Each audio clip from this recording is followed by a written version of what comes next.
mume anapooa mwanamke, maana yake amechukua dhamana iliyokuwa inafanywa na wazazi wa huyu binti. Huyu binti alikuwa kwao, alikuwa na wazazi wake. Wazazi wake wamemlea, walikuwa wanamlisha, walikuwa wanamvisha, wamempatia mahala pa kulala na kuamka. Akiugua wanampeleka hospitali, akihitaji hiki, akihitaji kile, wanamtimizia. Wewe ukampenda binti wa watu, ukasema unaweza kumhudumia, ukaenda kuomba idhini kwa wazazi wake ya kumchukua na kuishi naye. Maana yake ulijitathmini, maana yake ulijipima, ukajiona unaweza kuhudumia mke, unaweza kuhudumia watoto. Ndiyo maana wakati wa kufunga ndoa unashikwa mkono na walii, akakwambia ninakuozesha kama alivyoamrisha Mwenyezi Mungu, uishi naye kwa wema. Nakuozesha maana yake ninakubadilishia majukumu yangu kwako wewe. Ninakupa mwanangu kama alivyoamrisha Mungu, umlee, umtunze, umhudumie. Sababu mwenyewe nilikuwa namlee, nilikuwa namtunza, nilikuwa namhudumia. Na wewe ukasema nimekubali kumuoa binti yako. Maana yake nimekubali kubeba nini? Majukumu. Nakumbuka wakati baba yangu ananiozesha mimi hapa, mimi sikuwepo huko nje, lakini ilirekodiwa. Kwa hiyo baadaye nikawa naangalia ule mkanda ule. Sasa kwenye kile kipengele pale ndo hutuba ya ndoa inasomwa. Wake hutuba alisoma mwenyewe na akafungisha mwenyewe ndoa, sababu yeye alikuwa mwenyewe ni shehe. Hutuba inasomwa pale, ameshika mic hivi, alikuwa anatetemeka hivi, mpaka ikabidi aliyekuwa pembeni yake katika wale mashahidi wawili akamnyang'anya ile mic akamshikia. Mimi kweli nikashangaa, baba yangu mie shehe, mtu anajiweza vizuri, kilichomfanya ameshaozesha watoto wengi, baba zangu wadogo, watoto wa baba zangu wakubwa, ambao wamelelewa kupitia kwenye mikono yake, kwamba hii ya kwangu mimi sio ya kwanza. Kinachomfanya baba yangu atetemeke ni kitu gani? Kwa kweli nikasema siwezi kuliacha hivi hivi. Siku nimekwenda nyumbani kutembea, kabidi nimuulize. Niambia, baba, nilikuwa naangalia mkanda wa video, nimekuona ulikuwa unatetemeka. Ananiambiaje, unafikiri kumtoa binti yako kumpa mtu mwingine ni jambo jepesi? Anasema mimi ninasoma hutuba ya ndoa, nyinyi pale mkaniona mimi ninasoma hutuba, lakini akili yangu ilikuwa mbali kabisa. Najiuliza, nimemlea binti yangu katika maadili. Je, huyu ninayempa ataendelea kumlea katika maadili? Nimemtunza binti yangu, ataweza kumtunza kama mimi ninavyofanya nini? Ninavyomtunza? Kwa hiyo waliohudhuria wanaona just mimi nampa naozesha, lakini mimi nilikuwa naona natoa kitu kikubwa, kitu changu cha thamani, kitu changu ninachokipenda, ninampa mtu mwingine. Je, ataweza kunitunzia? Amana hii ninayompa, amana kubwa, amana ambayo ninaipenda na nimeitunza kwa muda wote huo, mpaka leo namkabidhi yeye. Kwa hiyo mwanamume anapopewa binti wa watu, maana yake amepokea wajibu. Wajibu ambao ulikuwa unatekelezwa na mzazi, sasa yeye anawajibika kuutekeleza. Anawajibika amlishe mtoto wa watu kwa kadri ya uwezo wake. na asiwe bakhili. Kuna wanaume anaondoka nyumbani anaacha shilingi 5,000, ndio watu wale asubuhi, wale mchana na wale jioni. Alafu yeye akienda kazini chai peke yake 5,000. Yani 5,000 aloacha nyumbani mle asubuhi, mchana na jioni, yeye anaila asubuhi tu. Huu sio wema. Kama 5,000 inatosha, mbona wewe umeitumia asubuhi tu kunywa chai? Akapata chai pale na chapati na supu na chupa ya nini, ya maji fresh ya kwenye chupa, mwingine na juice juu. Hiyo ni asubuhi tu, bado mchana. Yeye nje ya nyumba anatumia saa nyingine 10,000 nzima kwa siku, mtu huyu mmoja. Alafu anaacha nyumbani 5,000 watu watumie kutwa nzima. Huu sio wema. Iwe unaacha kidogo nyumbani kwa sababu kweli huna, lakini sio unaacha kidogo nyumbani kwa kumtegea mkeo. Si anafanya biashara, si anafanya kazi, kwamba ataongezea patakapofanya nini, patakapopungua. Huo sio wajibu wa mke, kuongezea panapopungua. Umemchukua umlishe, umepata naye watoto, hao watoto ni wajibu wako kuwalisha. Wewe kama baba ndio kiongozi wa familia. Lakini wako wanaume inafika stage, kwa sababu mkewe ni mfanyakazi, anamgawanyishia majukumu. Kwa mimi nitafanya hiki, wewe utafanya hiki. Na mke akimwambia huo sio wajibu wangu, ambaye basi kaa nyumbani nikuhudumie. Kama sio wajibu wako, kaa wapi? Kaa nyumbani nikuhudumie. Lakini kama unatoka na nimekuruhusu kutoka, lazima uchangie katika kuhudumia nini? Kuhudumia familia. Huo ni ubabe, sio Uislamu. Uislamu haujasema mwanamke akifanya kazi basi anawajibika kuhudumia familia. Kwa hiari yake, kwa mapenzi yake, akiamua mwenyewe kununua chochote, kuongeza chochote, kufanya chochote kwa ajili ya watoto wake, hiyo ni hiari yake. Lakini kisheria hawajibiki mwanamke kulisha familia, hawajibiki kuvisha, hata kujivisha yeye mwenyewe hawajibiki. Anayewajibika kumvisha mke ni mume. Lakini tuulizane hapa, mara ya mwisho mume kukununulia nguo lini?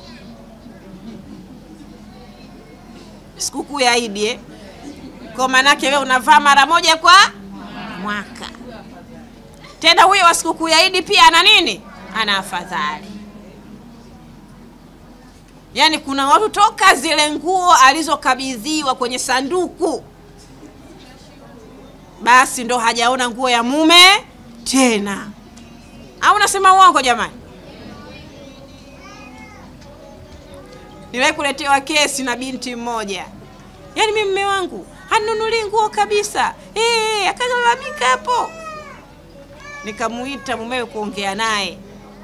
Akaniambia, hivi ukti, mimi nikifungua hivi kabati la mke wangu lina nguo nyingi kuliko za kwangu. Sana mnunulia nyingine za nini? Si israfu hiyo. Kwa maana yake ni nini? Mke ana kiherehere cha kujinunulia yeye mwenyewe. Kwa mume anasaka anazo, ni mnunulie za nini? Kwa tuache kiherehere basi. Lakini wengine ukisema uache kiherehere, mama, utatembea uchi. Utatembea na juba moja hilo mpaka linabadilika nini? Rangi. au majuba mawili tu. Yaani ule ukiwa na juba la blue, kesho una juba jeusi. Leo blue, kesho jeusi. Wajibu ni jambo kubwa.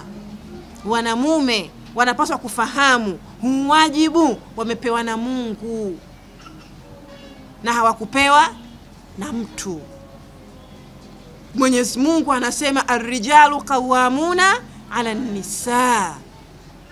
Mwanamume ni msimamizi wa mwanamke. Qawwam ni mtu anayebeba majukumu. Qawwam ni mtu anayesimamia kila kitu kinachomhusu mkewe. Anasimamia kuhakikisha mkewe anakula. Anasimamia kuhakikisha mkewe anavaa. Anasimamia kuhakikisha mkewe anakaa mahala pazuri. Lakini wanaume wao sasa hii kawamu wao wanaichukua kivingine. Mimi ndo msimamizi, utakao unisikilize. Ndio nakusikiliza. Lakini kukusikiliza huko ndo nakusikiliza huku nikiwa na njaa. Wajibu wako hutimizi. Alafu nataka ufanye nini? Usikilizwe. Mimi huwa nawaambia vijana wale wanaooa wale ndo anataka kuoa yani. Naambia wanaume huwa mnapenda kuheshimiwa na wake. Si ndio Lakini ukitaka heshima yako iondoke, we acha wajibu wako, muachie wajibu huo mwanamke. Yani heshima itaondoka automatic. Hata kama kula ninajilisha mwenyewe, kuvaa ninajivisha mwenyewe, nikiumwa ninajitibu mwenyewe, nitamheshimu yeye. Ni wanawake wachache wenye kumuogopa Mungu ndio anaweza kujifanyia na bado akamheshimu mume wake. Lakini wanawake wengi, hata kama mwanamume alikuwa anamhudumia, ghafla haribikiwa, heshima inafanya nini? Inaondoka. Haagwi tena huyo, haombwi tena ruhusa huyo, akisema hasikilizwi huyo.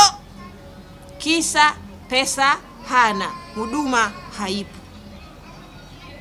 Kwa hiyo huu ndio wajibu wa kwanza muhimu kabisa wa mume kwa mkewe, kumhudumia, kumuangalia katika mambo yote ya msingi ya kimaisha. Ama wajibu wa pili ni kumuelimisha. Mwanamume anawajibika kumuelimisha mkewe, hususan katika elimu ya dini, elimu ya kumjua Allah subhanahu wa ta'ala, elimu ya kujua wajibu wake kama mke, elimu ya malezi, kwa sababu mama ndiye mlezi namba moja katika familia. Mama huyu kama atakuwa mjinga, atawezaje kulea familia yake? Atawezaje kumhudumia mumewe vizuri? Atawezaje kuwalea, kuwatunza na kuwaelekeza watoto wake? Huyo mume anawajibika kumuelimisha mkewe. Yeye kajaliwa elimu, amfundishe mwenyewe. Hajajaliwa elimu, amtafutie walimu wa kumfundisha, ama amruhusu aende madrasa akajifunze, aijue dini yake vizuri. Huu ni wajibu mkubwa sana ambao mume anapaswa kuutekeleza kwa mkewe, wajibu ambao wanaume wengi hawautekelezi. Unakuta mwanamke toka alipoolewa kafika kwa mume na kul huwallahu yake, basi mpaka leo yeye ana nini? Ana kul huwallahu yake, hajaongeza chochote katika dini. Kama baba yako hajakufundisha nikusumbishe mimi, baba yako mwenyewe alikushindwa, nitakuweza mie, na anachukulia ni simple tu. Lakini wewe ni kiongozi na utaulizwa mbele ya Allah juu ya huyu mke. Kullukum ra'i wa kullukum mas'ul an ra'iyati. Kila mmoja ni mchunga na ataulizwa juu ya kile alichokichunga. mume ni mchunga kwa mkewe, na ataulizwa juu ya huo uchungaji wake.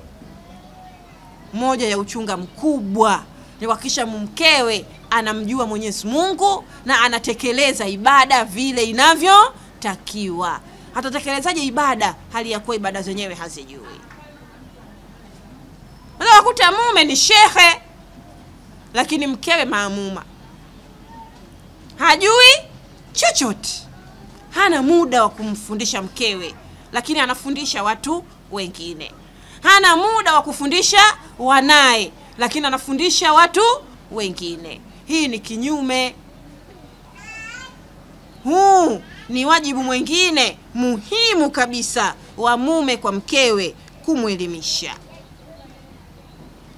Ama wajibu wa tatu ni kumhifadhi mke wake kwa kila hali. Kumhifadhi mke wake kwa kila hali. Mume ni mlinzi wa mke. Mume ni msimamizi wa mke. Anapaswa kumlinda, anapaswa kumsaidia, anapaswa kuhakikisha kwamba hakuna baya linalomkuta nani? Mke wake. Amhifadhi, amfanye mke aone pale nyumbani kwake akiwa na mumewe ndio mahala salama zaidi kuliko sehemu nyingine. Lakini leo nakuta mume anamsema mkewe vibaya kwa watu.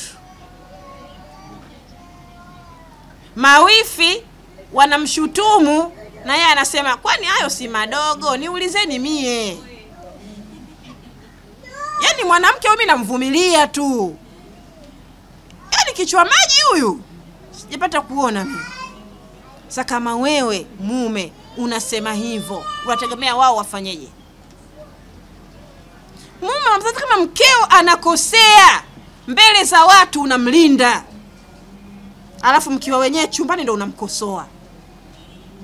Mimi pale lakini mke wangu ile jambo kweli, hebu acha, sio vizuri, usifanye hivi. Lakini wewe ndio unamkandamiza. Ukija ndani unamkandamiza, ukienda mbele ya nduguzo unamkandamiza tena kwa mara ya pili. Yaani wewe na ndugu zako lenu moja, hata kwa mgeni wa nani. Na katika ile familia yeye peke yake ndo mtubaki. Nyie mlobakia wote ni nini? Ni ndugu. Uliyemleta pale ni wewe. Una haki ya kumlinda dhidi ya madhila yote ambayo yanaweza kumkuta mkeo kwa namna moja ama nyingine. Kwa hiyo mume anapaswa kumhifadhi mkewe, kumhifadhi katika namna zote zile, ili mke aone kwamba pale katika nyumba ya mumewe ndio mahala salama zaidi kwake kuliko sehemu nyingine yoyote. Ama wajibu wa 4 ni kuishi naye kwa wema. Kuishi naye kwa wema. Mume anapaswa kuishi na mkewe kwa wema. Katika wema ni pamoja na kumsaidia mkewe kazi. Wanaume wengi wanaona kumsaidia mke kazi kama kuna wapunguzia ule ujana dume wao. Kwamba mimi nioshe vyombo, yani nipike, nitanike kitanda, yana unaani kama. Lakini yote sababu inaanzia kwenye malezi. Sisi wenyewe kina mama tumewalea watoto wetu wa kiume kwamba hizi kazi ni za kike. Anakula vyombo vinaoshwa na nani? Na dada zake. Hajawahi hata siku moja mtoto wa kiume kuingizwa jikoni akafanya nini? Akapika. Ataanza kupika kwa mkewe? Haiwezekani.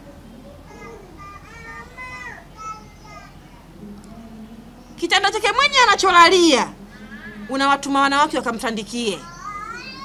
Atatandika kwa mkewe?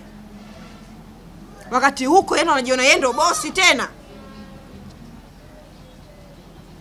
Kwa tunapaswa sisi wenyewe kwanza tubadilike, tuwajenge watoto wetu wa kike kwa wa kiume katika namna sawa, kama ambavyo watoto wa kike wanafanya kazi mbalimbali za nyumbani, hali kadhalika na watoto wa kiume vile vile wanapaswa kufanya kazi mbalimbali za nyumbani. Mtoto wa kiume ajue kupika, kiasi kwamba hata mkewe akiumwa anaingia mwenye jikoni anafanya nini? Anapika. Lakini leo mke akiumwa wanaenda kula kwa mantilie, au wanarudishwa wapi? Nyumbani. Yeye atajijua mwenyewe, atakula vibandani huko. Kwa wewe kila ukiumwa kwenu, kwa sababu mwanamume hana anachoweza kukifanya katika kazi za nyumbani. Hafui, hanyoshi, hafagi, hatandiki, hapiki, haoshi vyombo, hana hata moja analofanya. Sasa wewe kwa mkeo msaada wako ni nini? Kwa mwanamke ndani ya nyumba anakuwa kama house girl vile, kwa sababu mume hana msaada wowote katika kazi za nyumbani. Anaona kwamba akifanya zile kazi kama vile atapungukiwa katika wanaume wake. Hii ni kinyume kabisa, na sisi wenyewe kama kina mama tunapaswa tubadilishe mtazamo, tuanze kuwaelekeza watoto wetu wa kiume. Katika wema vile vile ni kumpa mke zawadi. Mtume sallallahu alayhi wasallam anasema tahadun tahabun, peaneni zawadi mtapendana. Nakumbuka siku moja kulikuwa na harusi nyumbani ya dada yangu. Aliyekuja kama shehe kuja kutoa mawaidha alikuwa Sheikh Kundecha. Yale mawaidha mpaka leo wanayakumbuka. Alikuwa anamwambia bwana harusi, yule shemeji yangu, kuhusu swala hili la kuwatendea wake wema. Akatoa msisitizo mkubwa sana katika kurudi nyumbani na nini? Na zawadi. Akasema zawadi sio lazima uje na kitu kikubwa. Kikubwa huna, lakini hata ule mshikaki wa cherewa pia wa shilingi 100 unakushinda. Enzi hizo vile mshikaki wa cherewa vilikuwa vinauzwa shilingi 100. Kwamba hata kimshikaki cha cherewa kinakushinda cha shilingi 100, ukapita pale barabarani ukanunua kitu kimoja tu cha cherewa, ukaja nacho nyumbani mwenyewe kwa mahaba, ukamweka mshikaki. Anayefahamu maana ya zawadi hatoangalia umenunua shilingi ngapi.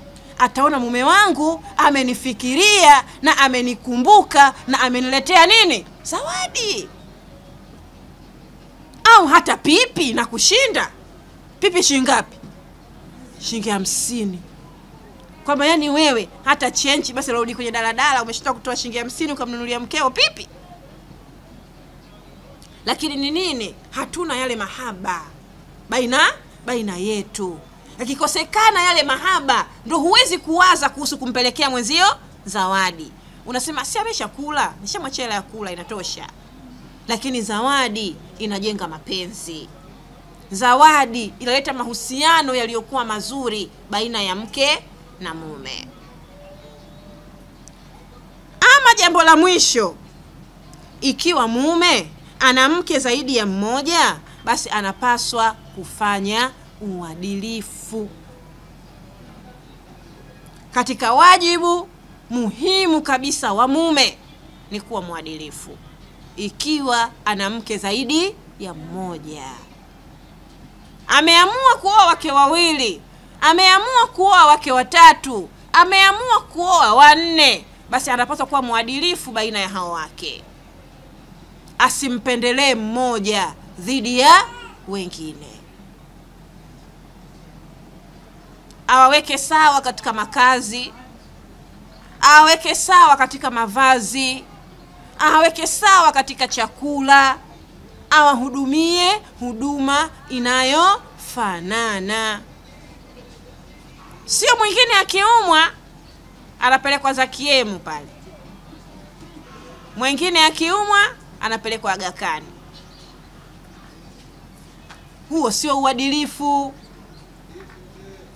kwa mimi nikasote kwenye foleni nikapate huduma zile, like mwenzangu yeye akapate first class huduma.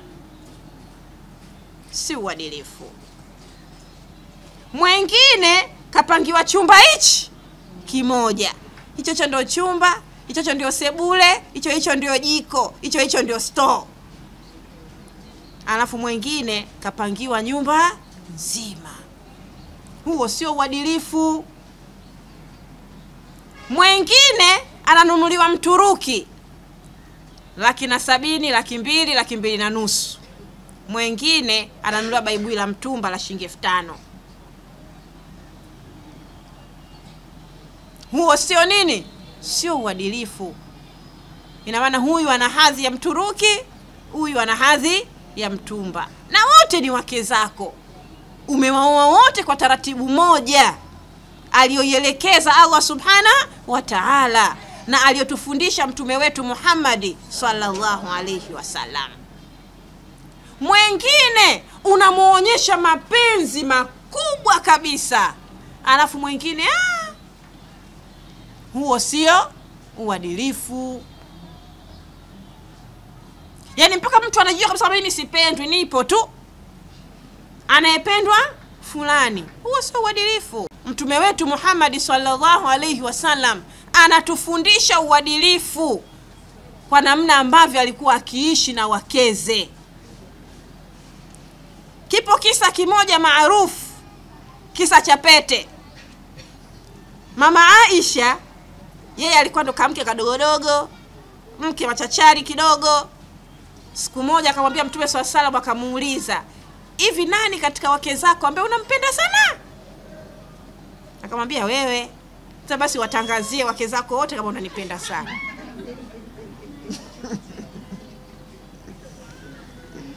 Akamwambia hilo tu, mbona dogo? Basi siku ya siku wenyewe walikuwa na vikao vyao, Mtume na wake zake wote wamekaa kwenye kikao. Aisha anamkumbusha, mstemi. Basi akasema, yaani kati yenu nyinyi wanawake, wake zangu nye, kuna mwanamke mmoja ninampenda sana kuliko wenzie, na mwanamke huyo nimempa pete. Kwa Aisha alikuwa kapewa pete. Kwa hiyo akatoka pale akijua yeye ndo anayependwa kuliko wanawake. Kumbe wote walipewa pete na wakaambia usimwambie mwenzio.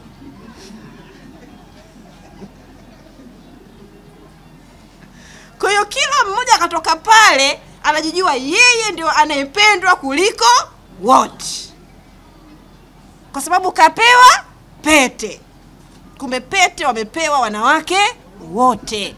Huo ndio uadilifu wa mtume wetu Muhammad sallallahu alayhi wasallam. Lakini je, wanaume wetu siye wa sasa, uadilifu huo wanauweza?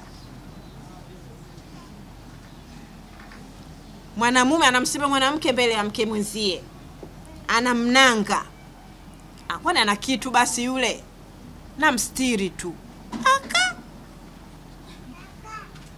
Kwa unakuta wanawake wenyewe kwa wenyewe, wake wenza hawafanyi nini? Hawapendani, hawafanyiani wema.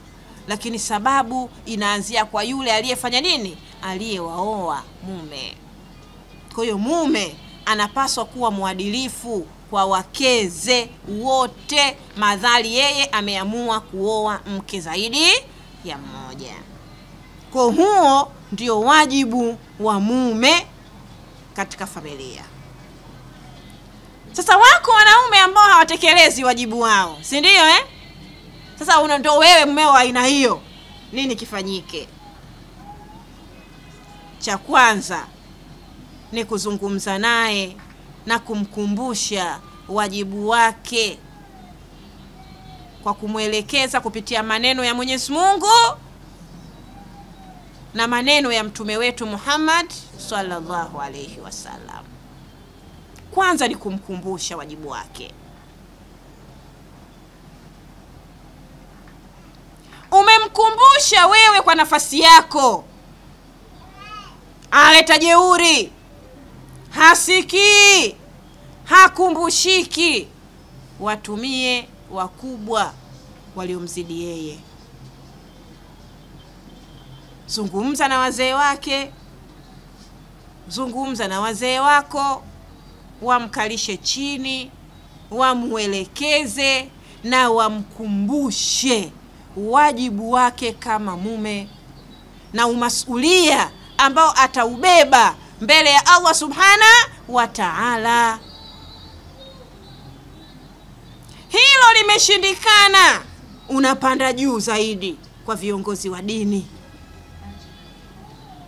kuwatumia mashehe na viongozi wetu wa dini, wamkalishe chini, wamuelekeze wajibu alionao yeye kama mke, mume kwa mkewe, na ule umasulia ambao atakuwa nao mbele ya Allah subhanahu wa ta'ala kama hatotimiza wajibu wake ipasavyo. Mashehe watamuelimisha, lakini wanayo mamlaka ya kisheria ya kumshinikiza kuweza yeye kuhudumia nini? Familia yake. Mtihani ambao tunao wanawake wengi kwa sasa ni kwamba akishaona mume hahudumii, anaachana naye. Sasa yeye ndo anaanza kupambana sasa. Matokeo yake wamama hawakai ndani ya nini? Ya majumba. Huyu yuko na beseni barabarani anauza matunda. Huyu anauza mihogo, sijui wanaita vifurushi. Huyu sijui anauza hiki. Watoto wanakosa malezi, kwa sababu muda mwingi mama yuko nje ya nini? Ya nyumba. Baba yuko nje, mama yuko nje. Watoto wanajilea wenyewe. Hakuna mtu wa kuangalia, hakuna mtu wa kuwasimamia, hakuna mtu wa kuwaelekeza. Watoto wanaenda shule, wanarudi nyumbani, wanajirudisha nyumbani wenyewe. Wakifika nyumbani hakuna mtu. Wewe mzazi hata hujui mwanao anarudi shule saa ngapi. Mwisho wake mtoto anaamua kujirudia nyumbani muda anaotaka yeye mwenyewe. Anarudi usiku nyumbani, lakini kwa sababu wewe unachelewa zaidi kuliko yeye, basi yeye anawahi kukaa kabla yako. Ukija unamkuta nyumbani, kumbe ndo kaingia dakika 5 tu zilizofanya nini? Zilizopita. Kwa hiyo tunapaswa kupitia hizi procedures. Kwanza tuzungumze nao. Hawajatusikia tutumie wakubwa, hawajasikia kutumia viongozi wa dini, ili aelimishwe, ili afundishwe, ili aelekezwe umuhimu wa yeye kama mume kuchukua nafasi yake ndani ya nyumba na kutekeleza ule wajibu wake kama kiongozi ndani ya nyumba. Kinyume chake, tukisema tunawaacha, tunafanya sisi wenyewe, umasulia kwao wao mbele ya Allah upo pale pale, kwa sababu huo ni wajibu wake. Asipo utekeleza, aandae majibu ya kwenda kumjibu Allah subhanahu wa ta'ala siku ya kiyama. Kwa tutumie njia hizo za kuzungumza nao sisi wenyewe. Wakiwa wajeuri, tuwatumie wakubwa. Wakiwa wajeuri, tuwatumie viongozi wa dini. Ikishindikana yote hayo, ndo tunakwenda kwenye vyombo vya sheria sasa. Ndo huko ustawi wa jamii. Ikifika level hiyo sasa, ndo ile sasa mwanaume anashinikizwa juu kwa juu. Mshahara wake unakatwa juu kwa juu, unaenda direct kwa nani? Kwa mke. Ambayo hiyo ni level mbaya. Kwa sababu level hiyo huwa inatengeneza conflict. Mnakuwa mnaishi pamoja lakini hamko pamoja. Kwa tumuombe Mwenyezi Mungu tusifikishane kwenye hatua hiyo. Ndoa zipo ambazo zimevunjika kwa sababu ya uongo tu. Yani uongo umekuwa sababu ya ndoa kufanya nini? Kuvunjika. Nimekutana na kesi, ilikuwa kesi yani jambo ukilitazama linaonekana kama dogo vile, lakini ilikuwa kesi kubwa kweli kweli, ambayo suluhu ilishindwa kupatikana, ndoa ikafanyaje? Ikavunjika. Kesi ya uongo wa mwanamume kwa mke wake. Mwanamume amekwenda kazini, mwanamke ameomba ruhusa kwa mumewe, mchana atakwenda hospitali kupeleka chakula kwa nani? Kwa mgonjwa, ambaye mgonjwa mwenyewe alikuwa ni ndugu wa mume. Yupo kwenye daladala anakwenda hospitali, anageuka hivi pembeni, hapo kwenye foleni anaona gari ya nani? Ya mumewe. Yani yeye kwa mahaba kabisa akachukua simu ili ampigie nani? Mumewe. Akampigia, akamsalimia vizuri tu, afu akamuuliza uko wapi? Mume akamwambia niko ofisini. Mke akamwambia geuka kulia kwako. Anageuka kulia kwake, akamwambia kazi njema.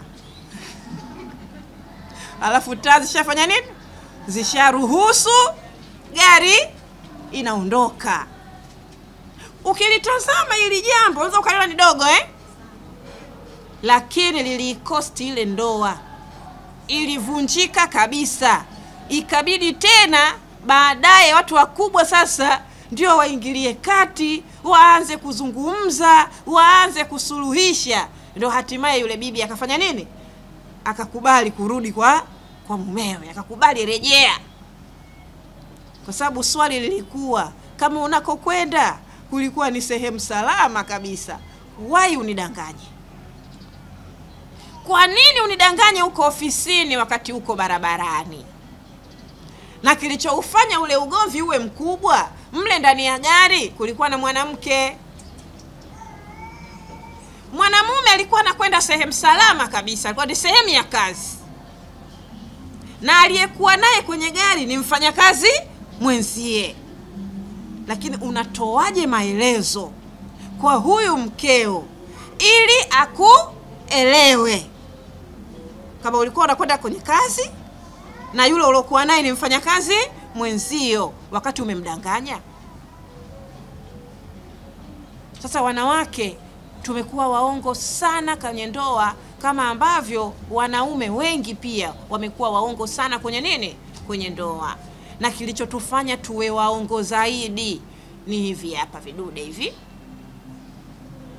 Simu.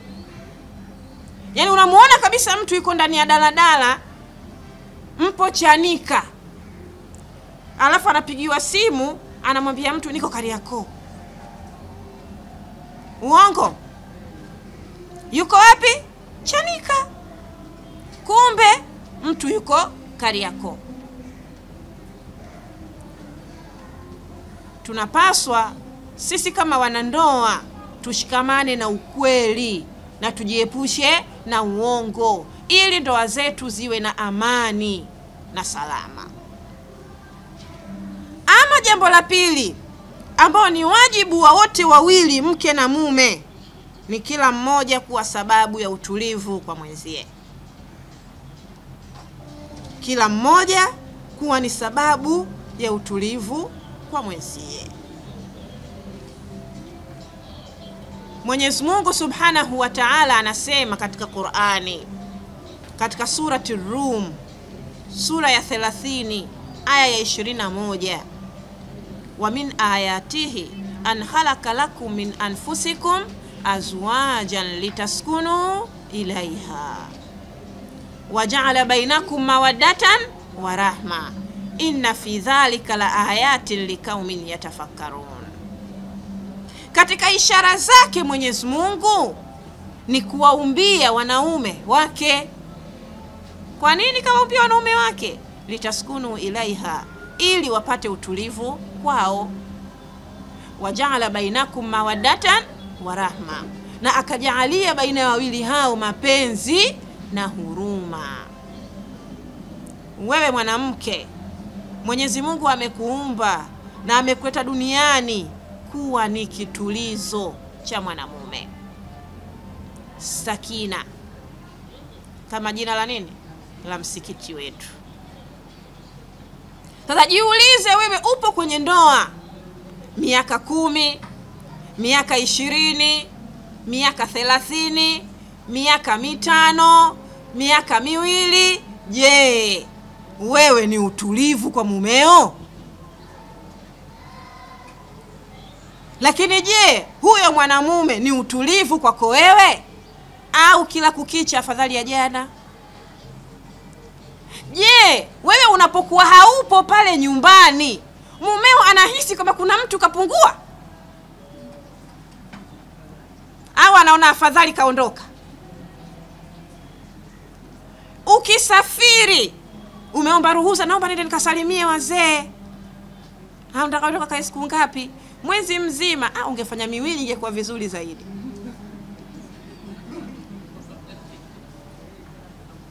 Yapo hayo hayapo? Maana yake ni nini? Uwepo wako kwake yeye hauna athari yoyote, kwamba wewe sio sakina kwake, sio utulivu. Ukiwepo ni vurugu mechi. Kwa ukiwa haupo, na yeye anapata salama, na yeye anapata utulivu kwa kuto kuwepo kwako.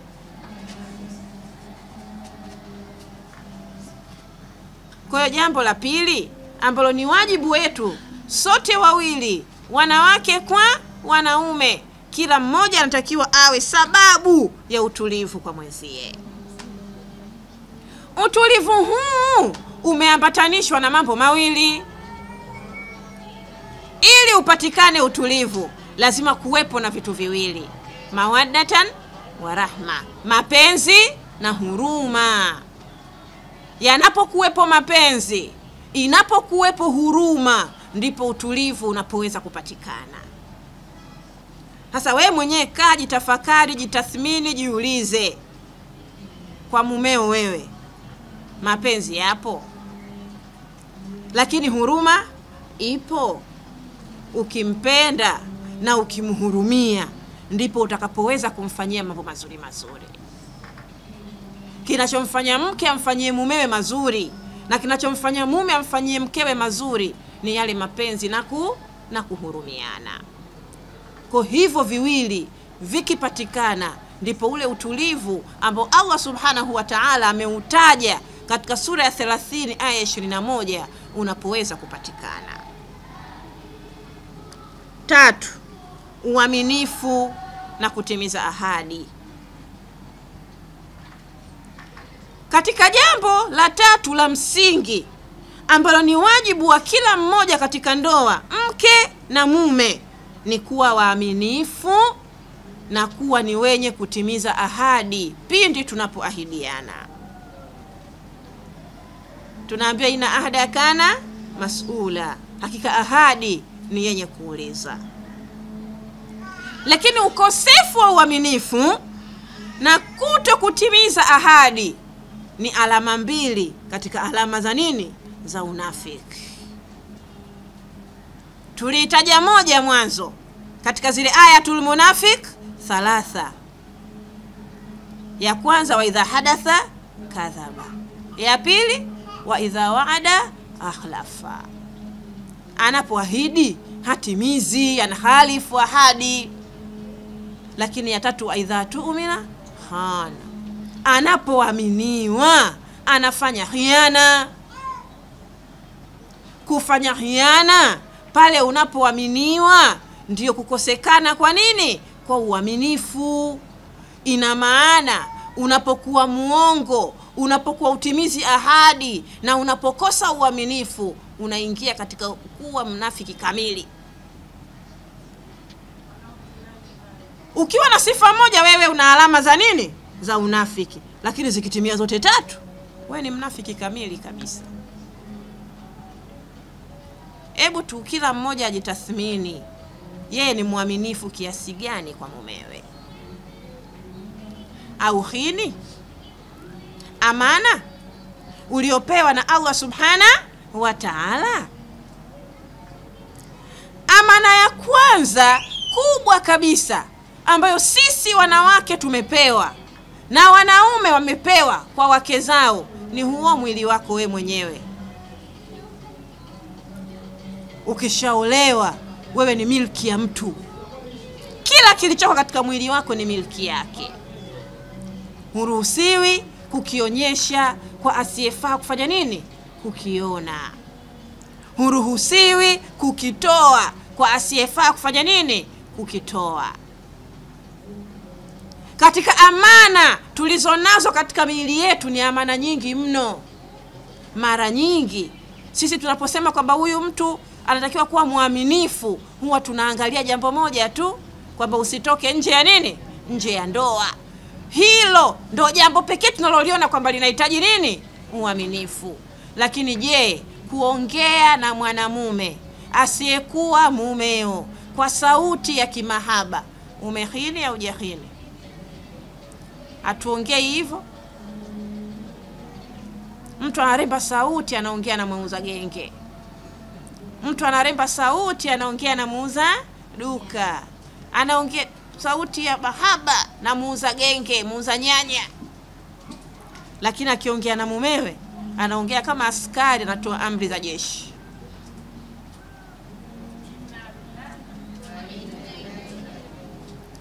Je, unavaa stara iliyokuwa kamili? Maana ukivaa stara iliyopungua kwa mtu ambaye kisheria unatakiwa umvalie stara iliyokuwa kamili, umehini amana. Umeonyesha kiungo chako kwa mwanamume ambaye kisheria haruhusi kukiona. Tunaishi ndani ya majumba na mashemeji. Tunaishi ndani ya majumba na mabinamu. Wakati mwingine tunaishi na makaka, watoto wa baba wakubwa na baba wadogo. Wakati mwingine tunaishi kwenye nyumba za kupanga. Mko familia 3, familia 4 ndani ya nyumba moja, na kuna waume wa watu wengine. Je, tunapokuwa mule tunachunga mipaka ya stara? Tunachunga kama mikono yetu haionekani? Tunachunga kama miguu yetu haionekani? Tunachunga mapambo yetu ya hereni, ya cheni, ya vikuku hayaonekani? Je, hatupaki wanja mbele yao? Je, hatutii rangi za mdomo mbele yao? Je, hatupaki shedo mbele yao? Huko sio kuhini? Kwa hiyo wajibu wa 3 wa mke na mume ni uaminifu. Lakini uaminifu unakwenda mpaka kwenye mali ya mume. Kwamba mume kakupa amana yake umtunzie, au ameweka amana yake chumbani, hauichomoi, hauitumii. Je, kwa kiasi gani unatunza mali za mume wako? Wote huo ni katika nini? Katika uaminifu. Kuna wanaume hawaweki hela ndani kwa sababu ukiziona tu kosa la jinai. Kwanza utaleta madai ambayo hata hayafanya nini? Hayakuwepo. Yaani kabla hujaziona hakuna madai, lakini ukiziona tu madai yamefanya nini? Yameanza. Hata wengine wanachomoa kabisa. Siku mtu anakuja kuhesabu hela zake zimepungua, akiuliza mimi nilichukua, nilinunua hichi. Uliomba. Lakini kutimiza ahadi. Tunapoahidi kwa waume zetu, tunapoahidi kwa watoto, je, tunatimiza ahadi? Tena hapa kwa watoto hapa ndo mtihani zaidi. Unatoka nyumbani, mtoto anakuambia mama niletee nini? Zawadi. Unamwambia nitakuletea mwanangu, wala usiwe na wasiwasi. Au anakulilia nataka muende wote.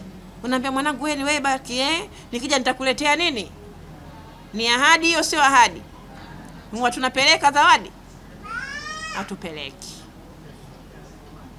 Kuna mzazi mmoja alikuwa anapenda mwanae akimwambia mama niletee zawadi, anamwambia inshallah, alafu afanye nini? Haleti. Mama niletee zawadi, inshallah, alafu haleti. Basi ikafika stage mtoto akitaka kumwambia, akimwambia kitu mama, akimwambia inshallah, usiseme inshallah, usiseme inshallah, na kulia kabisa. Usiseme? Kwa nini anamwambia usiseme inshallah? Sababu akisema inshallah haleti. Kwa tafsiri ya mtoto ya neno inshallah ni kwamba sikuletei. Sio Mwenyezi Mungu akifanya nini? Akipenda. Kwa yeye akawa mtu yote akimwambia kitu akamwambia inshallah, anamwambia usiseme inshallah bwana, usiseme inshallah. Sababu anajua akisema tu inshallah hamna kitu hapo. Yani unakuwa wewe unatoa ahadi za nini? Za uongo. Alafu ahadi yako ya uongo umeiegemezea kwa Mungu kwa kusema inshallah, alafu huleti. Ni afadhali umwambie kabisa, mwanangu, mimi pesa sina ya kukuletea zawadi, nikijaliwa kupata nitakuletea. Maana kumbuka kwenye probability. Kwa ukileta atafurahi, usipoleta mama hajafanya nini? Hajapata. Kwa hilo ni jambo la 3. Ama jambo la 4 ni tabia njema. Mke na mume kila mmoja anapaswa kuishi na mwenzie kwa tabia zilizokuwa nzuri. Tabia njema ndio Uislamu. Muislamu sifa yake kubwa anapaswa kuwa na tabia zilizokuwa njema, akhlaq zilizokuwa nzuri. Hakuna amali iliyokuwa bora kwa muumini kama tabia ama akhlaki zilizokuwa njema. Hiyo kama mke anapaswa kuwa mwema kwa mkewe, kwa mumewe, na kama mume anapaswa kuwa mwema kwa mkewe. Kila mmoja anatakiwa aishi kwa mwenzie kwa mambo yaliyokuwa mazuri. Sio mtu mwanamume anakuwa na gubu, anakuwa na kisirani, anakuwa mbahili. Hizo si katika sifa za mume wa Kiislamu. Hali kadhalika mwanamke haupaswi kuwa mchoyo. Sifa ya mwanamke kuwa nini? Mkarimu. Ukiwa mkarimu watu watakuja nyumbani kwako, lakini ukiwa mchoyo wageni hutofanyaje? Hutowaona. Kwa hiyo wote wawili, mke na mume, kila mmoja anapaswa kuwa mwema kwa mwenzie. Anapaswa kuishi na mwenzie kwa tabia zilizokuwa nzuri. Hayo ndio maelekezo ya Allah pamoja na mtume wetu Muhammad sallallahu alayhi wasallam. Ama jambo la 5 ni kuhifadhiana siri. Mume na mke kila mmoja anapaswa kuwa sanduku la siri za mwenzie. Mume atunze siri za mke na mke atunze siri za mume. Mambo yenu mnayoambiana, mnayotendeana, mnapokuwa wawili, hayo ni yenu. Hapaswi watatu kuyajua. Lakini kuna wanawake, jamani, mafriji yao hayafanye nini? Hayagandishi. Kila kitu kiko hadharani. Kuna wanaume hivyo hivyo, mafriji yao hayagandishi. Kila kitu kiko hadharani. Yani mtu wa nje anaijua ndoa yenu in out. Na nani aliyemfanya ajue? Ni wewe mwenyewe mke. Nani aliyofanya ajue? Ni wewe mwenyewe mume. Mume wangu hivi, mume wangu hivi, mume wangu hivi, mume wangu hivi. Ama mke wangu hivi, mke wangu hivi, mke wangu hivi, mke wangu hivi. Hiyo si katika sifa ya waumini. Waumini wanapaswa mke na mume kutunziana siri. Mtu mwingine wakati mwingine ana jambo lake la aibu ambalo hatamani mtu yoyote kulijua, lakini wewe ni mkewe, lakini wewe ni mumeo, utalijua tu kwa sababu nyinyi mnashare kila kitu, alafu kesho analisikia lile jambo lake la aibu nje. Hivi unafikia atajisikia vibaya kiasi gani? Siri ya mtu ni amana. Ukiwa nayo unapaswa uilinde na uitunze amana hiyo. Mimi na ndugu yangu mmoja, ukitaka kumwambia jambo anakuuliza, ile unataka kuniambia ni siri ama sio siri? Ukimwambia siri anakuambia usiniambie. Mimi friji langu haligandishi. Yaani ukiondoka tu, atakayekuja nitafanya nini? Nitamwambia. Yeye wala hafichi, yani anajijua kama friji lake halifanya nini? Haligandishi. Lakini pamoja na kwamba friji lake haligandishi, mimi sijawahi kumsikia anazungumza jambo linalomhusu mumewe.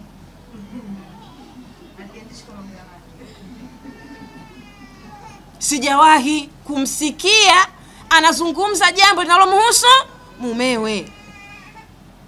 Haigandishi kwa mambo ya watu wengine, lakini kwa mambo ya mume wake linagandisha vizuri. Kwa nini? Anafahamu swala zima la kutunza siri za ndoa, la kutunza siri za mume. Mambo yanayofanyika baina ya mke na mume mengine ni aibu, ndio maana yanafanyika kwa siri.